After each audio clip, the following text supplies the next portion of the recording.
नमस्कार बच्चों।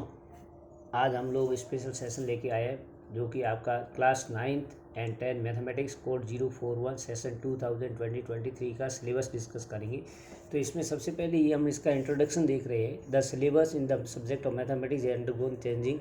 ये क्यों हम लोग चेंज करते हैं टाइम टू टाइम, उसके में फ्रेमवर्क 2005 के अनुसार इसमें चेंज करते रहते हैं, और जिससे कि आप लोगों के जो नए पॉइंट हैं वो इसमें डाले जाए और ये रियल लाइफ प्रॉब्लम को भी सॉल्व करने में हेल्प करता है। तो इसीलिए इस मैथ्स में आते हैं, ठीक है ना। तो ये सेकेंडरी स्टेज पे प्राइमरी एम्स इसका ये है, enhancing the capacity of student to approach mathematics in solving day to day life problem, ठीक है ना। तो इस तरह से ये प्रॉब्लम सॉल्व करने में हेल्प करेगा आपके जीवन में। Except studying acquire ability to solve problem. तो ये आप लोग इसको थोड़ा हल्का सा रीड कर लेना, बाकी पूछेंगे नहीं एग्जाम में, ताकि। और इसके बाद मैथमेटिक्स का ऑब्जेक्टिव है कि 10th लेवल पे मैथमेटिक्स क्यों पढ़ते हैं। तो the broad objective of teaching mathematics as secondary stage to help the learner to. अब लर्नर यानी स्टूडेंट्स को क्या क्या सीखना चाहिए, ये सब दे रखे पॉइंट्स वाइज आप इसको पढ़ सकते हो, ताकि आप लोगों को इसमें और इंटरेस्ट मैथ्स में पैदा होगा क्लास 9th और 10th के स्टूडेंट को, राइट, ठीक है ना। तो ये आप लोग पॉइंट्स पढ़ लीजिए, टू डेवलप प्रॉब्लम बेस्ड और टू डेवलप इंटरेस्ट। अब हम 9th का सबसे पहले कोर्स स्ट्रक्चर पढ़ते हैं, क्लास 9th। पहला यूनिट वाइज इसको देख लेते हैं, 6 यूनिट है टोटल इसमें, और 6 में पहली है number system. Number system 10 marks का है। एल्जेब्रा है वो आपकी 20 मार्क्स का है। कोऑर्डिनेट ज्योमेट्री 20 की, सो कोऑर्डिनेट ज्योमेट्री 4 मार्क्स की है। ज्योमेट्री है 27 मार्क्स की। मेंसुरेशन 13 मार्क्स का है, और स्टैटिक्स एंड प्रोबेबिलिटी 6 मार्क्स की है, ठीक है ना। टोटल कुल मिला के हमारा हो गया 80 मार्क्स। तो ये 80 मार्क्स का आपका रहेगा, ठीक है ना। अब हम यूनिट वाइज देखते हैं। पहला जैसे नंबर सिस्टम है, नंबर सिस्टम में पहला चैप्टर हमारा रियल नंबर। अब रियल नंबर में क्या क्या रहेगा आप पे, review of representation of the natural number, integers and rational number on the number line, rational number as recurring and terminate decimal, operation on real number. ये आपका पहला रहेगा। सेकंड पॉइंट है इसका example of non recurring and non terminating decimal, existent of non rational number, irrational number such as √2, √3 and they are represented on number line, exploring that every real number is represented by a unique point on the number line and conversely। तो ये आपका पहला रहेगा। तीसरा point रहेगा definition of nth root of real number, और चौथा rationalisation कैसे करते हैं वो रहेगा, ठीक है ना। उसके बाद में recall of law of exponent क्या है, पावर के रूल क्या है, इंटीग्रल के और रेशनल के, वो सब पॉजिटिव बेस के। अब हम यूनिट सेकंड आते हैं। सेकंड में अलजेब्रा है। अलजेब्रा में पॉलिनोमियल, ठीक है ना। अब पॉलिनोमियल में क्या क्या आएगा, वो आपके आएगा definition of a polynomial in one variable with example and counter example आपको देने हैं। फिर आपको करना है coefficients of polynomial, term of polynomial, zero of polynomial, degree of polynomial, constant polynomial, linear polynomial, quadratic monomial, binomial, trinomial, factors, multiple, zero of polynomial, motivate and state in the remainder theorem and with examples, ठीक है। ये theorem रहेगी। फिर statement proof of factor theorem और factorisation of a x square plus b x plus c a not equal to zero where a b and c. और उसके साथ साथ में आपको क्यूबिक पॉलिनोमियल भी देखना है और फैक्टर थ्योरम से ये सब प्रूव करना है, ठीक है। उसके बाद recall of the algebraic expression and identities, verification and identities. तो ये रहेगा। आइडेंटिटी क्या क्या है, x plus y plus z whole square equal to ये होता है x plus minus y whole cube की आइडेंटिटी, और x cube plus minus y cube और x cube plus y cube की रहेगी, ठीक है। ये सब पॉलिनोमियल के अंदर है। फिर linear equation in two variable, इसमें recall of linear equation in one variable, introduction to the equation of two variable, focus on linear equation of the type ax plus by plus c equal to 0, explain that a linear equation in two variable has infinite many solutions and justify their a pair of linear number, plotting them and showing that they lie on a line। फिर इसके बाद में linear equation in two variable के अलावा हम लोग coordinate geometry पे आते। Third unit coordinate geometry, the Cartesian plane, coordinate of a point, name and term associate with the coordinate plane, notation, ये आपका रहेगा। इसके बाद हम लोग ज्योमेट्री में इंट्रोडक्शन टू इक्लूड्स ज्योमेट्री। तो इक्लूड ज्योमेट्री आपको इसकी हिस्ट्री बतानी है, ठीक है ना, पूरा। तो ये थ्योरेटिकल टाइप का सब्जेक्ट है, और इसके पोस्टुलेट्स क्या है, एग्जाम क्या है, और थ्योरम। थ्योरम भी एक है जिसका प्रूफ पूछेंगे। फिर लाइन्स एंड एंगल में एक थ्योरम में जो प्रूफ वाला, एक two line intersect vertical opposite angle are equal, बाकी दो मोटिवेटेड, वो आपको पॉइंट याद करके यूज़ करने। अब ट्राइंगल पे आ जाते हैं। आपके कॉन्ग्रुएंट ट्राइंगल है। कॉन्ग्रुएंट ट्राइंगल में प्रूफ है और मोटिवेशन है प्रूव ए के पहला two triangle are congruent if two angle are and A S A वाला, बाकी आपका motivate points S S triple S वाला और आर एच एस एस, ये थ्योरम है लेकिन थ्योरम को प्रूफ नहीं करना है, आपको इसका यूज़ करना। उसके बाद प्रूव वाले में थ्योरम आ रही है the angle opposite to equal side of a triangle are equal, इस थ्योरम का प्रूफ भी पूछा जा सकता है, तो आपको याद करना। फिर क्वाड्रिलेटरल में भी क्या है, प्रूव है पहला the diagonal divide polygon into two congruent triangle, उसके बाद ये सब 2 3 4 5 ये सब मोटिवेट पॉइंट है, यूज़ करना है। उसके बाद सर्कल पे आते हैं, सर्कल पे थ्योरम है तो आपको प्रूव करना है equal code of circle stand equal angle at the centre and converse is motivate. फिर ये 2 मोटिवेट है, थर्ड भी मोटिवेट है, और चौथा आपको प्रूव करना थ्योरम है that is the angle subtended by an arc at the center is double the angle subtended by it at any point on the remaining part of a circle। फिर motivate point है 6 7 5 6 7, तो ये आपको application based है, इनको आगे use करना, right.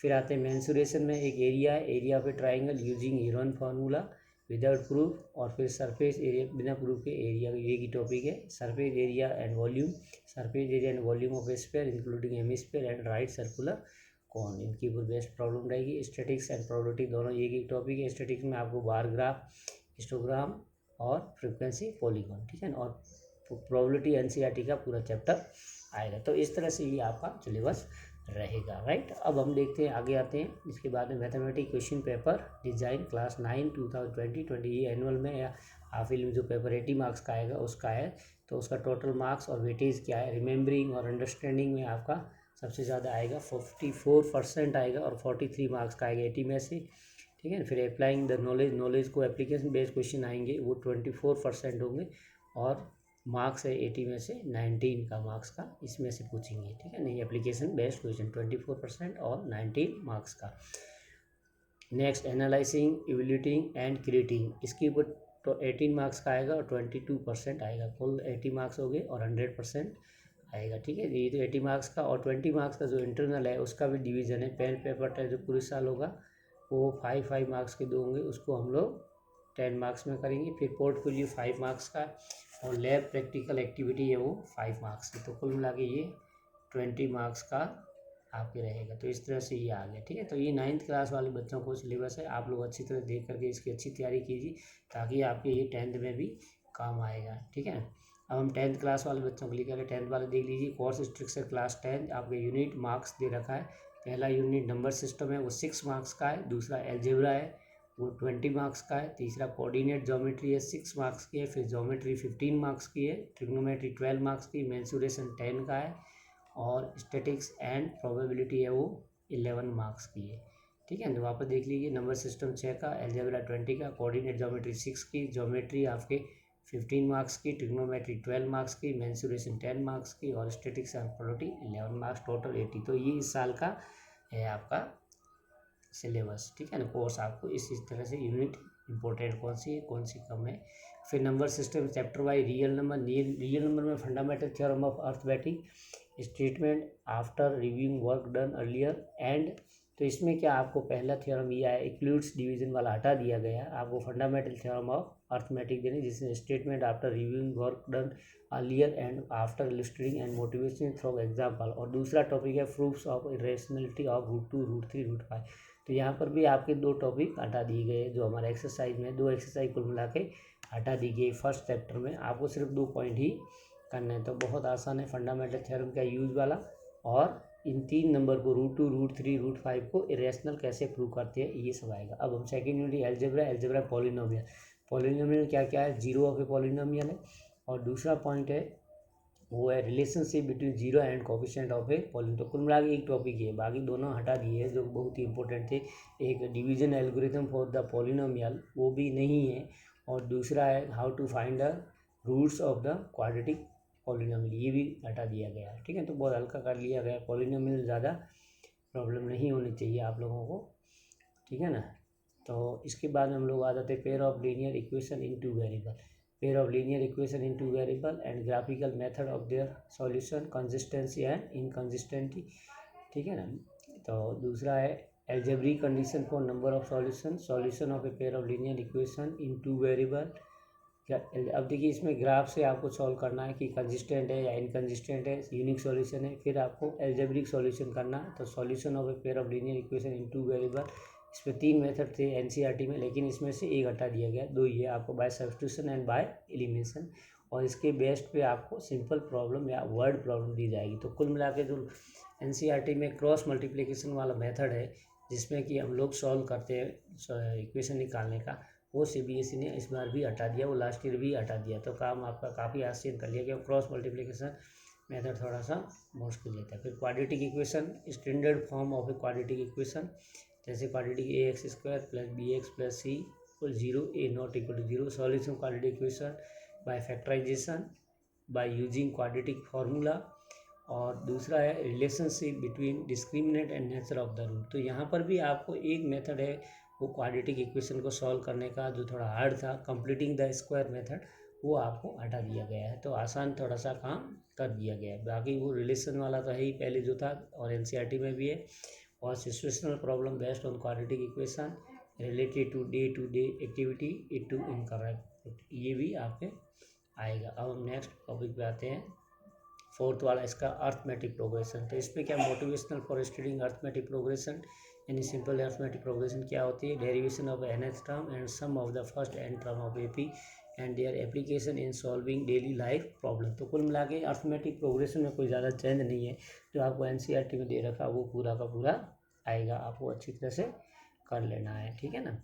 इसके बाद हम लोग देखते हैं कोऑर्डिनेट ज्योमेट्री, ठीक है ना। तो कोऑर्डिनेट ज्योमेट्री में क्या करना है, पहला कोऑर्डिनेट ज्योमेट्री, इसमें review concept of coordinate geometry, graph of linear equations, distance formula, section formula, internal division, external वाला नहीं है। इसके साथ में एक टॉपिक हटा दिया है, area of a triangle with the help of coordinate of a triangle are given, ठीक है ना।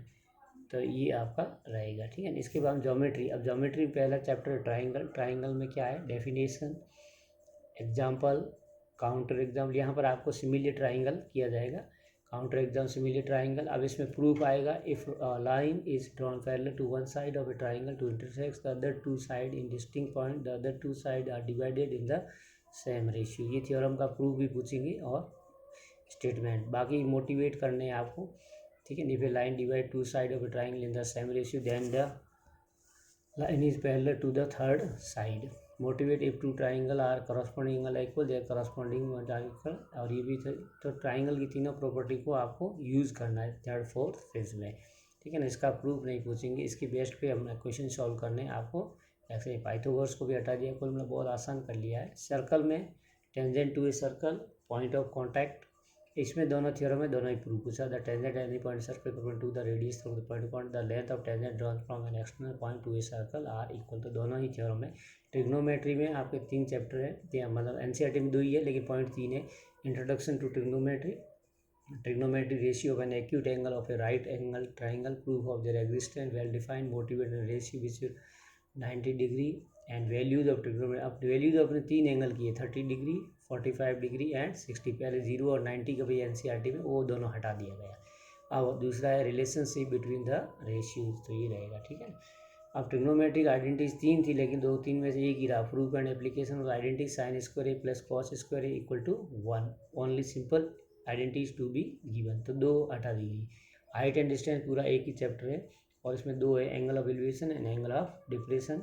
Simple problem on height and distance, problem should not involve more than 2 right triangle, 2 right triangle होंगे। Angle of elevation depression should be only 30 degree, 45 degree और 60, तो बाकी कोई angle नहीं आएगा। 90 से related mensuration area related to circle, area of a sector, segment of circle, problem based on area and perimeter, circumference of a above said plan figure in calculate area of a segment of a circle, and problems should be restricted to angle 60, 90 and 120 only। तो ये 3 angle रहेंगे, यहाँ angle of sector और segment के हम लोगों को area निकालना है। Surface area and volume, surface area and volume of combination of any 2 of the following cubes, cuboid, sphere, hemisphere, right circular cylinder and कोन। तो यहाँ से भी एक टॉपिक हटा दिया गया, वो आपके है फ्रस्टम ऑफ ए कॉन, वो नहीं आएगा, बाकी वाले आएंगे। तो पूरा कुल एनसीईआरटी आएगी, एक एक्सरसाइज लास्ट वाली वो आपको नहीं पढ़नी है, ठीक है। स्टैटिक्स एंड प्रोबेबिलिटी, स्टैटिक्स में सिंपल दे रखा है mean, median and mode of group data only. अब इसमें जो फ्रीक्वेंसी वाला था वो हटा दिया गया है, जिसे वो जीव कहते हैं, और उसकी हेल्प से हम लोग मीडियन निकालते थे, वो इन लोगों ने हटा दिया। तो आपको सिर्फ मीन, मीडियन एंड मोड की प्रॉब्लम देखनी। प्रोबेबिलिटी में classical definite probability, simple problem definite, तो यहाँ पर पूरा आएगा। प्रोबेबिलिटी में कोई चेंज नहीं है, एनसीईआरटी पूरा पढ़ना। अब मैथमेटिकल स्टैंडर्ड का क्वेश्चन पेपर पर डिज़ाइन कैसे होगा वो इस तरह से हम लोग देखेंगे, ठीक है। Typology of question, total marks, remembering, understanding, फिर 54% आएगा, यानी 43 मार्क्स का आपका अंडरस्टैंडिंग एंड नॉलेज को डायरेक्ट यूज़ करना है वो आएगा, ठीक है ना। तो ये बहुत इंपॉर्टेंट है कि आपको डायरेक्ट फॉर्मूले यूज़ करके करने हैं। तो 43 मार्क्स डायरेक्ट ही आपके आ जाएंगे या 54% आएंगे। एप्लीकेशन बेस्ड और एनालिसिस और इवैल्यूएटिंग, ठीक है। तो अप्लाई में अलग दे रखा है 24% या 19 मार्क्स का आएगा, और एनालाइसिंग, इवैल्यूएटिंग और क्रिएटिंग, ठीक है ना। सिमिलरिटी और डिसिमिलरिटी आपको डिस्कस करना 22%, 18 मार्क्स का आएगा। तो इस तरह से हम लोग को टोटल मार्क्स आपका 80 का आ जाएगा, और 100% मार्क्स मैथमेटिक्स का पेपर का डिजाइन बनेगा। बाद में सैम्पल पेपर है डिस्कस करेंगे। इंटरनल असेसमेंट आपका 20 मार्क्स का होगा। पेन पेपर टेस्ट 2 होंगे 5 के, टोटल 10 मार्क्स के। पोर्टफोलियो 5 मार्क्स का होगा, लैब एक्टिविटी 5 हो। तो ये स्टैंडर्ड का हो गया।